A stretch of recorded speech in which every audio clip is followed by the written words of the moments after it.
Week 7, protect from evil spirits by replacing bad coping.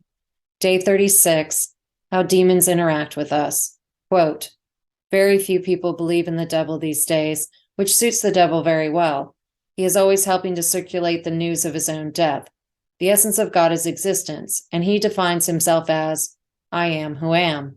The essence of the devil is the lie, and he defines himself as, I am who am not. Satan has very little trouble with those who do not believe in him. They are already on his side. Venerable Archbishop Fulton J. Sheen. Psych tip.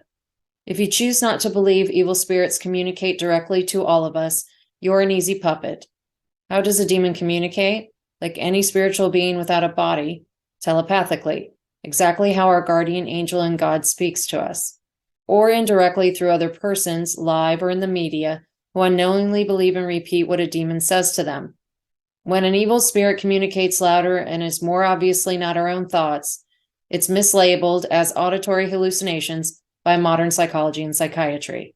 Demons cannot read our minds, so the question is, how do demons know so much about us and what is in our intellect of our soul?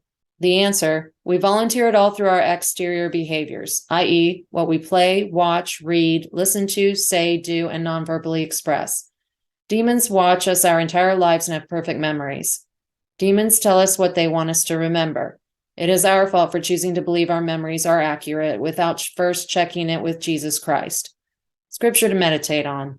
Thou believest that there is one God. Thou dost well. The devils also believe and tremble. But wilt thou know, O vain man, that faith without works is dead? James 2:19-20. Daily prayer. In the name of the Father, Son, and Holy Spirit. Pray the Rosary. Repeat 5 times the following scriptural prayers. 1 Lord's Prayer, 10 Hail Marys, and 1 Glory Be, while thinking about the major events of Jesus' life, from his conception to him honoring his mother in heaven. Amen.